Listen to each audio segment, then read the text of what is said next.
What's up, guys and gals, and welcome back to Helgar's Hole. My name is Splattercat, and as always, we will be developing our little budding civilization into one that is more flowery, one that is definitely a bit more aesthetically appealing, I think. What you'll notice over here is that we have a large yellow stop sign. That means that we no longer have enough leather in order for him to make more hide coats. That's cool because we stockpiled a small amount, and I think we'll be able to come across more clothing as we start to trade with people from out of town. We have 5 laborers, which means in this episode we are going to be able to do a little bit of development. I think I'm going to put in a forestry department over here first. So let's go ahead and find that in our menu. There he is right there. And making use of the land that we have available, I think that's going to be the good spot for him. I mean, we're still going to lose a little bit of it to this little knob right here, this little hogback. But we'll do our best with it, I guess. That's all I can really say about it. We'll do our best. That's all I can ever really promise here at the Nerd Castle is that I'm doing my best. I even, I stopped taking my pills just so I could play better for you guys. So you know what? I'm feeling as though I'm revitalized right now. I'm feeling very kind of, I guess I would say manic at the moment. I'm feeling very kind of excited about this series and the prospects of doing this thing properly. I'm really happy at the foot that we're started off on. I really feel like the gameplay experience that I'm offering in this go-through is a little bit more cogent. So anyways, now that we've got that forester's hut going along, I do think that we may want to get a... I have actually sort of like neglected the idea of this strip right here. It didn't really take a look. That's a pretty large mountain range right there. I've never actually seen mountains that protrude so high in this game, and it looks as though those are protruding pretty proudly. I mean, if you got it, flaunt it. Show your assets, strut your stuff. I like musicals, by the way. I don't know if you guys had ever caught on to that, but I am a sucker for a good musical. Although, I had the opportunity to see West Side Story, just like the 1960s film. Wasn't impressed. I don't know if that's because, like, I've had more modern takes on kind of, I don't know, musical genres, things like Avenue Q and Rent and things of that nature, that I thought were a little bit more, I think it's really kind of the genre has come a long way since the 1960s, I suppose, so you've really got to kind of think about them in the context of the time, I guess, which is something that I have a lot of trouble doing simply because I'm sort of centric with the way that I think about things. But anyways, let's get this forester's thing up, not to go off on the concept of... And what I want to do now is we're just going to put all of our laborers in right there. We're going to get them cutting and planting, making sure that things are getting done. That leaves me with 1 extra laborer. I don't know what I want to use him for right now, but I think using him for something like chopping wood might be a good plan for these people up here, because as you can see, the walk is going to be a little bit expansive in order to get firewood from there. So I think having a nice supply of firewood up here might be a reasonably intelligent idea. So let's go ahead and jump in here. We have 1 extra guy, so why not just make a woodcutter right across the street? No, I'm going to keep that open. I had talked about how I wanted to do maybe a mine right here. So later on down the line, we'll find ourselves... Yeah, our iron supplies are actually looking a little bit skimp. So that may be something we need to do. Oh, I also haven't assigned a merchant. So let's go ahead and assign a merchant for now. We got lots of extra tools. And so what I think I'll do is I'll take 160. Actually, no, let's do something a little bit easier. Let's do 150 right there. And so what does this do? Well, when you select in here... this is how many they're going to fill this location up with. So as you can see, they've placed 50 tools in this location, and it's become a little bit more full. What do these tabs do? Well, when a merchant shows up, we'll be able to trade right here. And why do you bring stuff to the trading post? Well, so you can trade it. This little tab right here is what you have on hand in order to trade. This is what the merchant will have to trade. This right here is the purchase orders, and I think you just use this to automatically purchase things when a merchant shows up. Orders, on the other hand, is that there's going to be merchants with different names, and you memorize which ones you want, and basically you can put in specific orders from different merchants. So you can arrange that in like the spring you'll get a shipment of seed, and you can arrange that in like the summer you'll get a shipment of cows, and you can just have that like repeating over and over again. Essentially it allows you to tailor your needs and force the merchants to bring the things that you want in the case that they really just kind of aren't acquiescing to your demands. However, that leaves me with nobody to chop wood over here, which is... I'd rather have the person kind of moving product over on this side, so we'll keep an eye out. With 160 tools, I think tools sell at a price of 8 apiece, so that leaves me not a lot, like 1280 I think is the run on that. You'll have to, it's my back of the envelope math right there that I've just done off the top of my head, but in any case, working with the 1280, that's not a lot of resource points to trade with. You trade with resource points. So the game assigns you like an arbitrary value on all of your... Oh, we had a bunch of people just grow up. Okay, so 6 people just matured instantly. So we want some of them to be woodcutters. So there it is right there. We'll add a woodcutter. And then what do we want to do with the other 5? Well, I do feel as though the other 5 could probably be applied fairly well. I mean, we've got a lot of food right now. So I'm sort of hesitant to sit down and create another food stock. But at the same time, why not future-proof, if you know what I mean? So let's future-proof ourselves a little bit. I think I'm going to put the hunting cabin right there. It's not... I think all of these locations have their maladies. Like that right there, you're losing land to the river. Right there, you're losing land to the mountains. Over here, you're losing land to the mountains. It's basically, where do you want to lose the land to? And so I think I'm going to go right there for this hunter's cabin. And then we're going to put in roads in just a minute. So let's get started on that. I think we're probably low on firewood, which is exactly why I saw fit to assign ourselves a second guy right there. So that's going to work out a mighty fine. Let's go ahead and get our roads in place because after all, we are a civilized group of beings. And we travel on roads if we can help it. And oh my god. So I had the pleasure of viewing Honey Boo Boo for the first time this weekend. And that is a show right there. I mean, so apparently there's like these characters, and I really have trouble believing that these human beings aren't acting. Like, I really do, because I like to believe in my heart of hearts that just like people like this don't exist. Like, I really feel as though we have the resource, like the internet exists. Like, how are you like you are? Like, how does this happen? And I had the misfortune of viewing something called Forklift Foot over the course of this weekend. And if you're curious, Google this right here. Just go ahead, actually no, jump up in the search bar right now. Mama June's Forklift Foot. And I warn you, it's gnarly. You can't unsee what you're about to see. It is super, super gnar. But in any case, I had to see it, and so now I'm feeling like infecting all of you with it as well. We are now ready to go with our hunter's cabin, which means I can assign people to my heart's content over here. We have 2 hunting cabins, which means we only need multiples of the 6. There we are.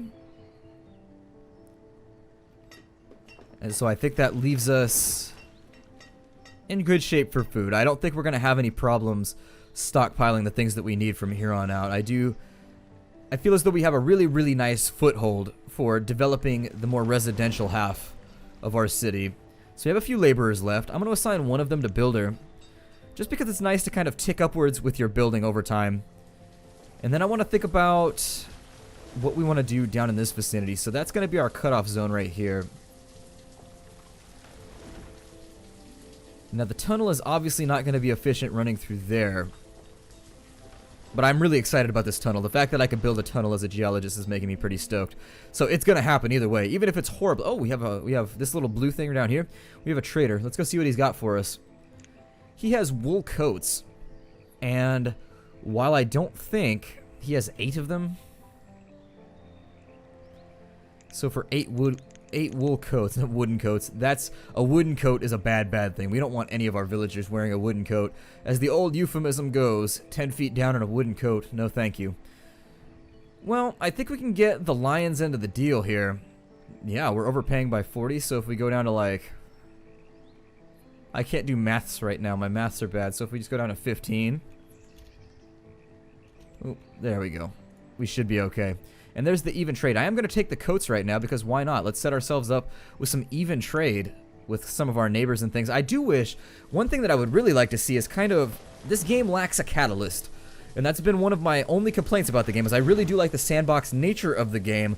But what I'd like to see, and so if the developers ever end up seeing this, I don't know if this video is ever going to end up on the front page of YouTube or anything like that. I do this for enjoyment, not for recognition. And to bring enjoyment, I suppose. But what I would like to see for this game, just kind of as a gamer, as a player, playing your game, lovely developer, you've made a fun game. I do like the fact that I get to build cities and have a little bit of fun with it. This game lacks a catalyst, aside from what are you lacking at the moment. What I'd like to see is trading with other people along your borders, and I'd also like to see some kind of militarism added to the game, because that is a very real part of settling locations. I mean, you've got to assume that at a certain point there would be a struggle, like, what if your happiness falls too low? Do you have somebody else that thinks they can lead better than you can? Just little things to spice up the gameplay, because as of right now, once you're secure in the way that your city is running, it's very, very difficult to screw it up as it stands right now. And I'm getting kind of handsy and almost bumping into my mic. I'm being very kind of... I'm enunciating with my hands, which is a weird thing that I have this tendency to do. I go into politician mode and I start waving my hands around. That's one thing that politicians have taught me. It's that if you like move your hands a lot while you talk, people are more inclined to just believe whatever you're saying. I don't know what it is, but it is what it is. Let's go ahead and build a few more houses along our main thoroughfare. And I think it's probably going to be a good idea to put in a well too, just in case we find ourselves on fire. And so there it is. We'll drop a well just right there, kind of in the general middle vicinity of all the rest of our buildings. If these catch on fire, screw them. That's... Shh, don't tell them that. They'll be like, hey, we don't want to burn, my lord. They're very upset about it. The fire's coming, my lord. How will I sweep chimneys with no houses? Your chimney sweeping business shall go wanting. For the Emperor. I had to add it. Anytime I use that voice, I have to add, like, for the Emperor in somewhere. For the Emperor! Reppin' the big E. To the world's end. I just saw that movie the other day, too. That was actually... I'm a big Simon Pegg fan. I'm a huge Simon Pegg fan. Like, I think really... Kind of just, I personally owe the English people, like, a debt of gratitude for gifting me Simon Pegg in my life. Like, I really... I don't know what you guys did to create this guy, but he's the greatest. Simon Pegg, I'm a huge fan of all his work. And I saw World's End the other day, and it started out very sort of shoddy. Like, I really didn't enjoy, like, the first little bit of the film. But as it went along, they really kind of brought it around, and it ended up suitably weird. And also, really, it kind of remained a cogent commentary on kind of like that guy. Like, I am that guy, you know what I mean? Like, the main character, I don't remember the main character's name, but, like, the person that never grew up. And, like, if it wasn't for YouTube, I don't know what I would be doing right now. Probably like sleeping on floors or something, as I was doing before I started.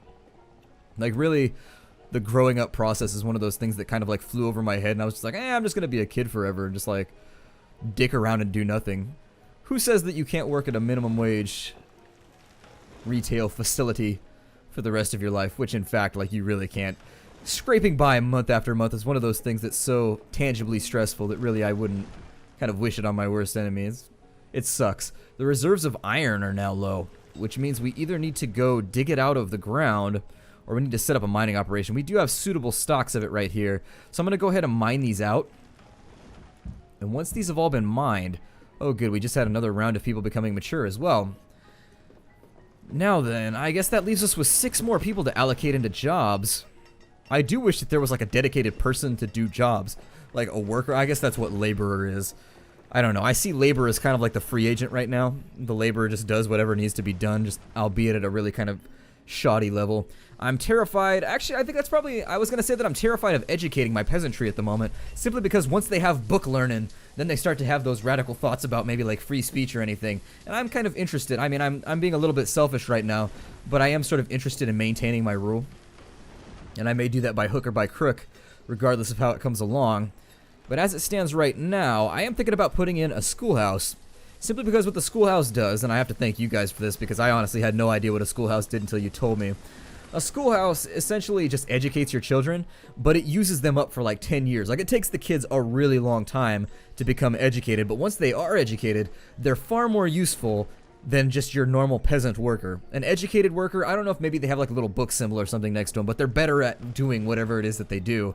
And seeing as we have, well...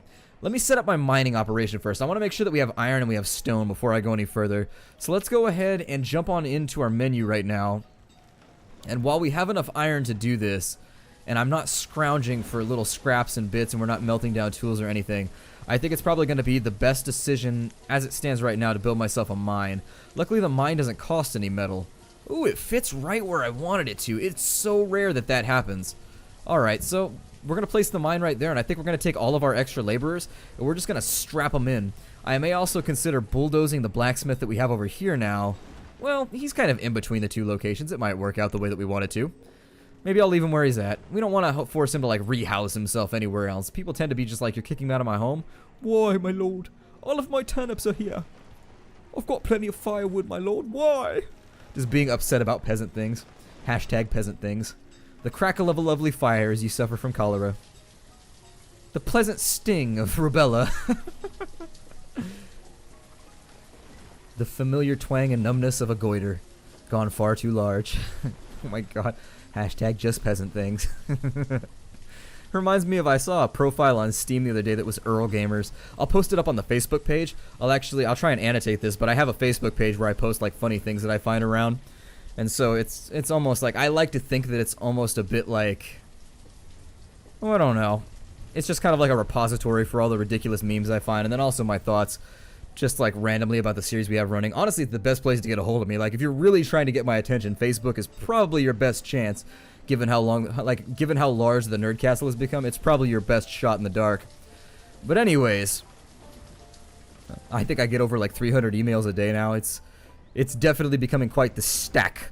But anyways, as I was saying, I have a Facebook, and I just kind of collect things there, and I'll post it. It was a profile that somebody had made called Earl Gamer, and he was kind of just riffing on the fact that girl gamers, Earl gamers, and it was funny. It was kind of this tongue-in-cheek look at kind of the way that, I don't know, I think female gamers kind of have trouble a lot of the time. I think they kind of get, I don't know, it's not a subject that I'm really kind of educated about, but ladies, you keep on gaming.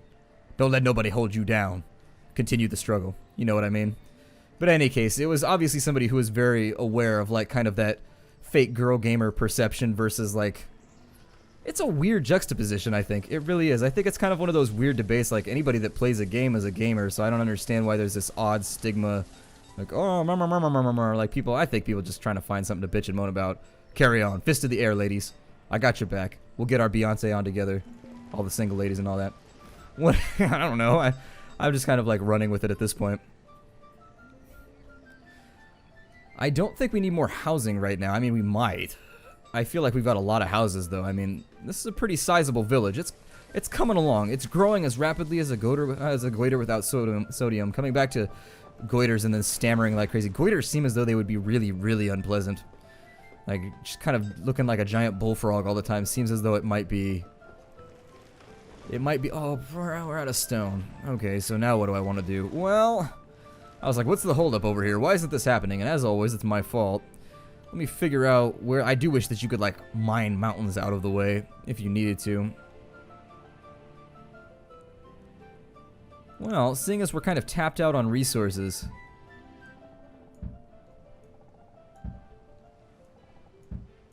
There we go.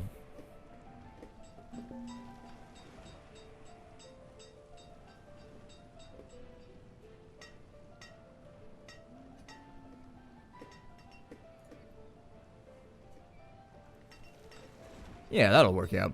I'm just kind of letting my thought process catch up to my mouth here. So once we get a bit more stone, that also leads me to believe we should probably get moving with a stone quarry around here somewhere, and I happen to have just the right spot for it, so that's probably where I'll throw it, since that's the only place that we have, like, open land. I don't even know if it'll fit right there. The stone quarry is pretty large, and there are some sizable downsides that go along with it. On one hand, once you start mining them out, what you'll find is that the stones become a little bit bolder, and there it is, geology joke, but anyways, actually kind of just a rudimentary pun joke. I'm punishing you right now. In any case, the stones become a little bit bolder, and they tend to have this, like, weird proclivity to, like, attack your... They like to start attacking your villagers. It's sort of one of those weird things, like, I forget the name of the guy, but in Labyrinth, there's, like, that guy that just, like, summons rocks. Like, wherever he's at, like, rocks just show up. I think I'm remembering it properly. I don't know if it was Neverending Story or if it was Labyrinth. I think it was Labyrinth. I'm pretty sure it's Labyrinth with the guy that summons rocks. But anyways, is that done right here? No, it doesn't have the big castle tower. Come on, we've got loads and loads of people ready to work. They are ready for this job. This is like, Detroit is waiting. Let's do this thing. People from Detroit, keep on carrying on. Someday it'll recover. Motor City, it'll come back. I don't know. It's just Motor City. It's rough right now. It's rough in Detroit. I got a friend that has lived his whole life in Detroit. And it's weird. Like, with the advent of the internet, you start making friends just all across the world and things like that. I'm going to put 10 people in at the mine because the mine does not spit out iron very efficiently unless you have a lot of people working it. And that still leaves me with a couple more laborers. But as I was saying, Detroit's in a rough spot right now. I really feel for my countrymen that are over in that part. Motor City's hoitin'. It's not in a good space right now, and hopefully... Ooh, the quarry won't fit. That's what I was worried about. And in that case, we need to find a place where it will, because our stone supply is waning on us.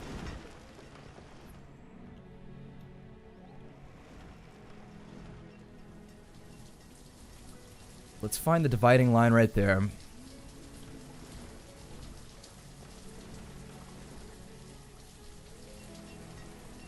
I think I'm going to go northward. I think this sort of development over here is going to be kind of counterproductive. I feel as though I've got less work to do in order to go over to here and over to here versus the amount of work. So I've got to clear all this. I've got to dig a tunnel. I'm low on stone already, which means that that decision is already kind of taxing me on an edge that I can't be taxed. Like, I'm already kind of doing the Prince John in that respect in any case already. Like, I'm already, you know, the Sheriff of Nottingham has already showed up and asked for, and I'm talking about the Disney version right now, okay? There is like a real, if you guys don't know, there is a real Robin Hood book, and I strongly suggest that you read it to kind of put it into the context of like the way that it's been romanticized. The real Robin Hood book is actually really, really good. I read it when I was probably 15 or 16, and I go back to it every now and again.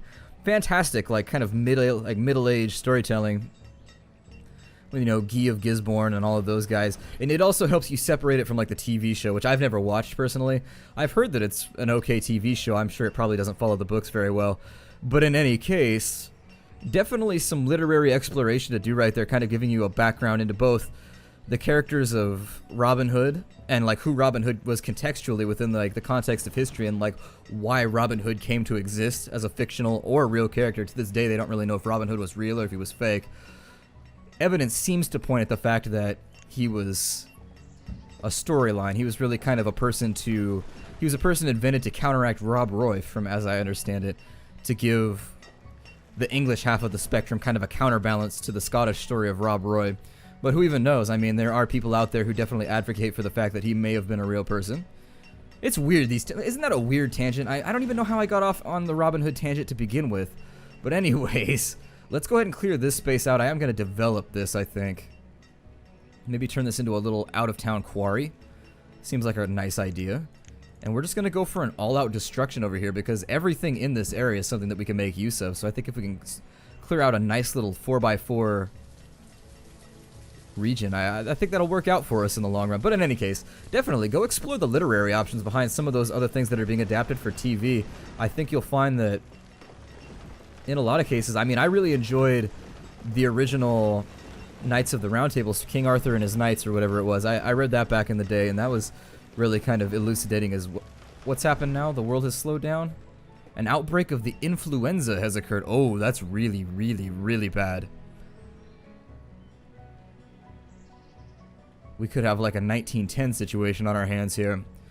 So the reference that I'm making right there is in the early 1900s, I think, if I'm getting my dates correctly. The flu wiped out like an insane amount of people. Let's go ahead and get in front of the 8-ball then and build ourselves a hospital. And so it slowed the game down for me. And that's going to spread like wildfire. This is actually a situation in which we may find ourselves kind of ringing the gong and burying our dead. We could end up with... I'm not trying to like sensationalize what's occurring right now, but influenza is really, really contagious.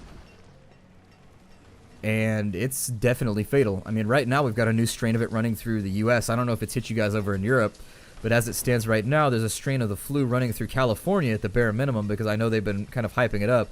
And it's kind of unique in the respect that it's killing people who are in between the ages of 20 and 40. So typically what you see with like pandemics and what you see with illnesses is they tend to pick off the weak and the elderly. So they tend to get children, they tend to get older people, but they really don't tend to kill anybody in that middle range, like your healthy middle-aged individuals. And the strain of the influenza that's bouncing around right now, I actually think it may be a subdivision of the avian flu or the swine flu. I don't remember. It may be a variant of H1N1. In any case, it's a mutation, and it specifically targets people who are in their 20s and 30s. So it's the exact opposite. And one of those things, I don't know, I really had considered when I was choosing my area of profession. Oh my God, everybody has it. Okay, so yeah, as I said, we found ourselves very much kind of... I think we're going to probably have to bury our dead here. This is one of those things that the outbreak... It's an RNG thing because we were being very successful up until now. And so we need to adapt to this. We need to make sure that people have the proper facilities in order to get themselves healed. And so let's do it. He's still working, so he's being a trooper. Even though he's got the flu, he's still out in the fields doing his thing. So I don't blame him. Got another trader coming in, hopefully with something that can augment my stocks. I don't see traders come in very often with stone or iron, and that's what we could use at the moment. We have lots of extra tools. All of the things that we need in order to continue surviving, I think, are going to be in their proper place. But let's find out what he's going to do for us. I'm going to be like, dude, you need to get out of here. People are dying like crazy. It's straight Uggle mode up in here. Why are we trading by ones? Typically we trade by 20s, don't we? Well, one sheep is worth that. And unfortunately that's not... Well, let's see here. I think...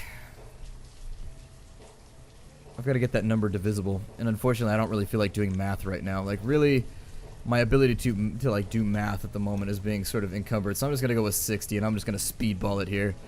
Just kind of get a feel for the multiplicity of the situation. I think we may only be able to afford one sheep, which really kind of ruins the point. It's ruined. If I go with my full 150, that puts me... Oh, really? We're exactly like right on point. Well, if I could do math, I would have known that up front. But let's go ahead and trade out some sheep so we can get a small sheep pen going. That'll supply us with wool so that we can make better clothing. Itchier clothing, albeit, and probably more prone to people like breaking out in hives if they're allergic to it. But it will allow us to make a new field. And so let's go ahead and open up a little pasture right here. I don't think that's a bad idea. I mean, we may have to expand on it later. But I like that. And we'll go ahead and put sheep in it in just a minute. The doctor is unfortunately... This is a pretty major build. Did we survive? It looks as though people are recovering. Either that or they're dying. And I don't see the little boom dunk popping in it telling me that people are falling over dead. So we may have survived the flu. Which for the time period... is kind of a scary thing. I mean, it's a scary thing now. The flu is still one of the most variable diseases. It's one of the most consistently afflicting maladies that the human race has ever had to deal with aside from the common cold. Its viral nature makes it extremely difficult to lock down, simply based on the fact that the way that viruses replicate themselves is actually sort of interesting. As I was saying previously, when I was deciding to go to college, I was really sort of stuck. I sort of wanted to go to med school and really sort of focus on... I don't even really know what the terminology would be, but virology, I guess, would be the only word that I make up on the spot. Hopefully that's a real word, otherwise I just made myself sound kind of uneducated. But in any case, the fear of sounding uneducated should never be a reason for you not to express yourself. By the way, we have a fire. Oh, damn it. Okay, so the fire is out here. And the structure is being severely damaged. How do we handle fires? We do have a well. Do they automatically handle that? Let me take a look. God, we are just having a fleet of problems right now. This is one of those episodes where bad things are happening left and right. So hopefully they're able to handle the fire quickly and without too many problems. We did have the foresight to put a well in to begin with. I know that I've seen... Well, I haven't watched anybody else LP this game as of yet. I've just kind of taken your hits for it. So I suppose I've seen in the comments in the previous series where I was busy being terrible. And that's also another reason you should space your houses out, by the way. The reason half of old cities used to burn down every time there was a fire... Oh, that one's on fire. Okay, so they're all on fire. Well, I don't know if that's gonna... Let's start building from the other end then. I don't really know if there's any efficient way to get... I thought that having a well would kind of circumnavigate this problem, and it appears as though I am ill-informed. In any case, we have a lot of people in the middle of winter with no homes because apparently our peasants didn't take the proper Sims classes and got themselves sort of squared away.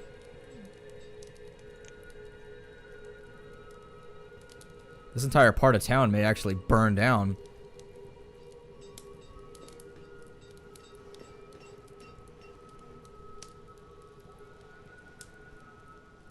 Well then, it appears as though, and I'm meaning that to be punny, it looks as though the well didn't help at all. I suppose it's just too far. So what we've learned from this situation, we're going to take that on hand, and we're probably going to see some people die off simply from the cold. I'm going to relocate some of the houses, and so now what I'm going to do is I'm going to be a little bit more careful. Everybody has clothing, so we should be alright. Can I rebuild this? Okay, so let's go ahead and rebuild. We don't necessarily have a whole lot of options with regards there. We'll rebuild. What we'll do is, what we'll take on hand from this is, you really want everything to be sort of a learning situation. What we'll take on hand from this is, I'll cancel these out too, since there's really no point having that much random construction going on. We've got... Let's go ahead and allocate everybody to builders right now to make sure that that happens really, really quickly. because this is not the season in order to have people out and about without things to help them. I mean, I feel as though as a leader I need to make sure this doesn't happen again.